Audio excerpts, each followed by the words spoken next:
கல்யாணத்தை பத்தி உங்களோட அபிப்பிராயம் என்ன? நிறைய பசங்க இப்ப கல்யாணமே பண்ணிக்க வேணாம், தனியாவே இருக்குன்னு சொல்றாங்க. அதை நீங்க எப்படி பாக்குறீங்க? கல்யாணம் பண்றது சரியா தப்பா?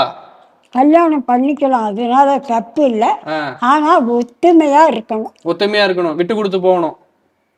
நீங்க நிறைய விட்டு கொடுத்து போனீங்களா? ஆமா, விட்டு கொடுத்து போனதுனால்தான் சீக்கிரம் போயிட்டாரு.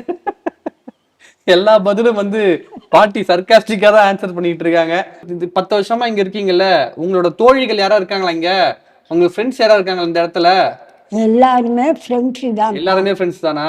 யாருக்கிட்ட யாரும் விரோதி இல்லை, எல்லாரும் friends. சரி, இங்க காலையில இருந்து என்ன பண்ணுவீங்க? இங்க காலையில ஏஞ்சதுக்கு அப்புறம் என்ன பண்ணுவீங்க? அப்புறம் இங்க ராமநாமம் இங்க சொல்லுவோம். அப்புறம் ஏதாவது கதை புஸ்தகம் ஏதாவது படிப்போம்.